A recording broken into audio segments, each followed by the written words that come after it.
Morning बच्चों। आज हम लोग हिंदी विषय में पाठ 5 मेरा नया बचपन इसे शुरू कर रहे हैं। और यह जो पाठ है एक कविता पाठ है और इस पाठ की जो कवित्री है उसका नाम है श्रीमती सुभद्रा कुमारी चौहान। इस कविता में हम जो है बचपन की कुछ यादों के बारे में पढ़ेंगे। जैसे कि जब बच्चे बड़े हो जाते हैं तो अपने बचपन की कुछ बातों को याद करके प्रसन्न होते हैं। उसमें कुछ अच्छी यादें होती हैं, कुछ बुरी यादें होती हैं, कुछ यादें जो हैं हंसा जाती हैं, कुछ यादें रुला जाती हैं।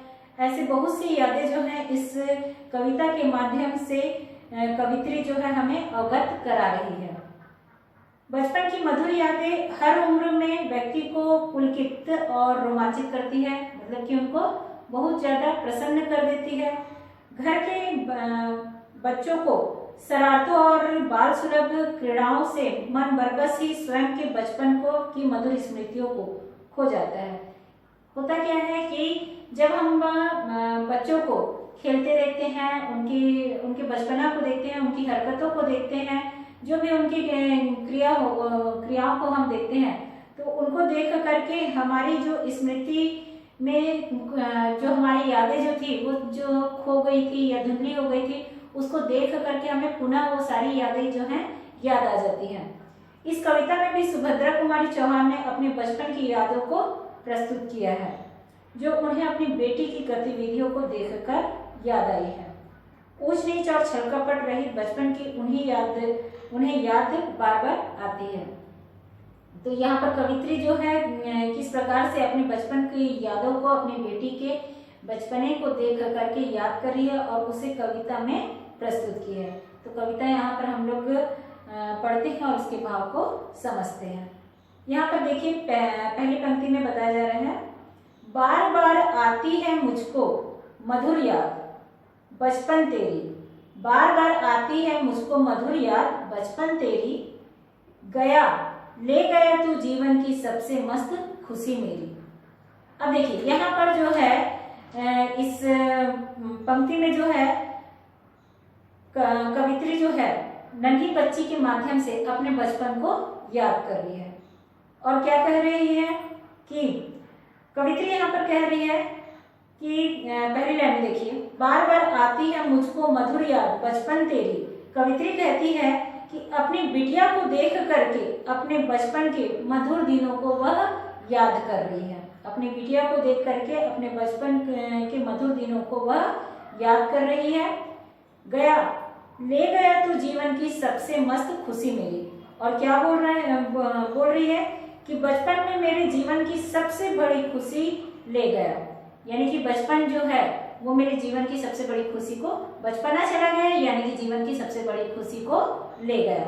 जब कवित्री जो है अपनी बच्ची को देख करके इन मधुर यादों में खो जाती है, उसको याद करती है, तो अपने बचपने को याद करती है और कहती है कि बचपन चला गया तो मेरे जीवन की सबसे बड़ी खुशी भी उसके साथ में चली गई और उस खुशी को बचपन जो है अपने साथ ले गया। उसके बाद दूसरी पंक्ति में देखते हैं, चिंता रहित खेलना खाना वह फिरना निर्भय स्वच्छंद, कैसे भूला जा सकता है बचपन का अतुलित आनंद। अब यहाँ पर कवित्री क्या कह रही है, बिना किसी चिंता के खेलना खाना और घूमना फिरना, बिना किसी चिंता के खेलना खाना और निर्भय होकर के घूमना। और क्या बोल रही है, कैसे भूला जा सकता है बचपन का अतुलित आनंद। उसके बाद क्या कर रही है, बिना किसी डर के, जो बिना किसी चिंता के जब वो खेलती है, खाना खाती है और बिना किसी डर के स्वतंत्र होकर के घूमती है, इन सब बचपन के अतुलित आनंद को वो कभी भी भुला नहीं सकती है। ये जो बचपन के अतुलित आनंद है उसको कभी भी भुलाया नहीं जा सकता है, ऐसा कवित्री कह रही है। ऊंच नीच का ज्ञान नहीं था, छुआछूत किसने जाने, बनी हुई थी आहा झोपड़ी और चिथड़ों में रानी। अब यहाँ पर कवित्री क्या कह रही है कि बचपन में कोई भी जो बच्चा होता है उसको ऊंच नीच का कोई भी ज्ञान नहीं होता है, छुआछूत की भावना से वह परे रहता है, मतलब कि छुआछूत जैसी भावना उसके मन में नहीं होती है। बनी हुई थी आहा झोपड़ी और चिथड़ों में रानी, और खेलते समय कि अक्सर देखे होंगे बच्चे लोग क्या करते हैं, घास फूस या फिर लकड़ियों से क्या करते हैं, झोपड़ियाँ बना देते हैं। और क्या करते हैं, जो भी घर में कपड़ों के अगर छोटे मोटे टुकड़े होते हैं उसको क्या करते हैं, गुड्डी गुड़िया बना लेते हैं और गुड्डी गुड़ियों का खेल खेलते हैं, उसे लटका करके उसका सॉन्ग रचाते हैं। इन सबको याद करके आज भी जो है मन जो है आहे भरने लगता है, ऐसा कवित्री कह रही है। तो क्या क्या बताया जा रहा है इस कविता में कि कविता में जो कवित्री है वो अपने बचपन के मधुर दिनों की यादों को याद कर रही है। और बचपन में जो कुछ भी उसके साथ हुआ है, जैसे जैसे वो बड़ी होती गई बचपन उसके मधुर यादों को भी अपने साथ ले गया।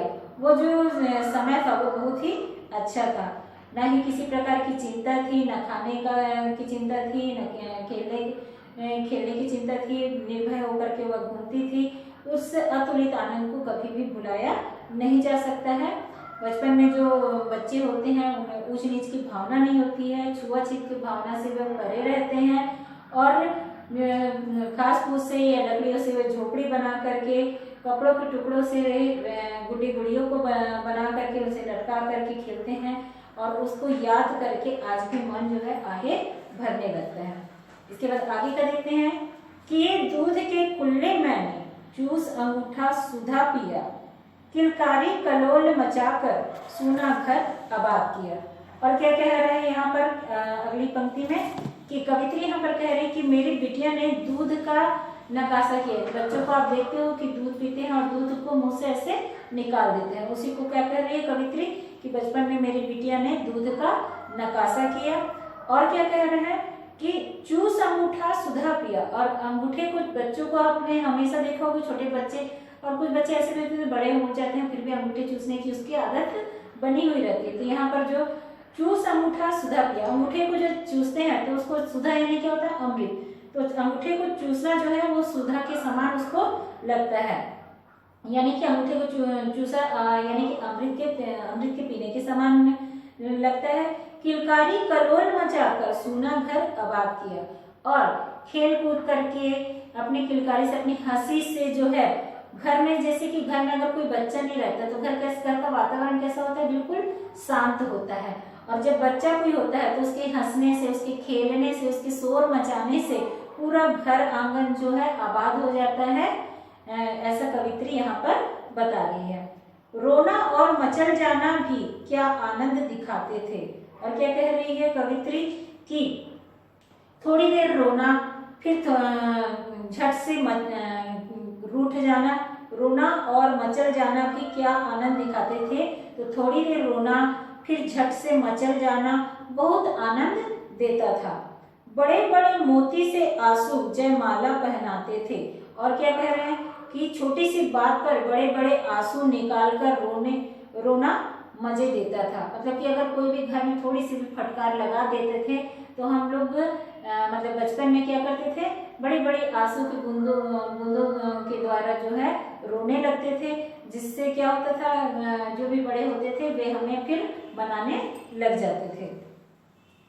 और क्या बोल रहे हैं, मैं रोई माँ काम छोड़कर आई, मुझको उठा लिया, झाड़ पोंछ कर चूम चूम गीले गालों को सुखा दिया। और क्या हो रहा है, जब जो आंसुओं की झड़ी जयमाला के समान लगती थी, मेरे रोने पर माँ जो है सारा काम छोड़ करके आती है और मुझे गोद में उठाकर मेरे गंदे शरीर को साफ करके चूम लेती है। यहाँ पर क्या बता रही है कवित्री कि मैं रोई माँ काम छोड़कर आई, मुझको उठा लिया, झाड़ पोंछ कर चूम चूम गीले गालों को सुखा दिया। जब मैं रोती हूँ और माँ जो है काम करते रहती है और मेरे रोने की आवाज़ को सुन करके, जैसे ही मैं रोने लगती हूँ मेरे रोने की आवाज़ को सुन करके वह दौड़ी चली आती है और झट से मुझे अपने गोद में उठा लेती है।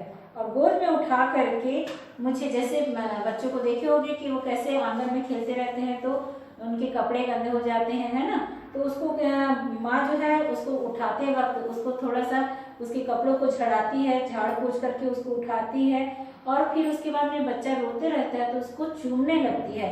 चूम चूम करके जब बच्चा रोता है तो उसके आंसू जो है उसके गालों से होते हुए पूरे बहने लगते हैं, तो आंसू से पूरे गाल जो है भीग जाते हैं। तो फिर क्या होते हैं, चुम चुम करके माँ जो है उसके गीले गालों को सुखा देती है।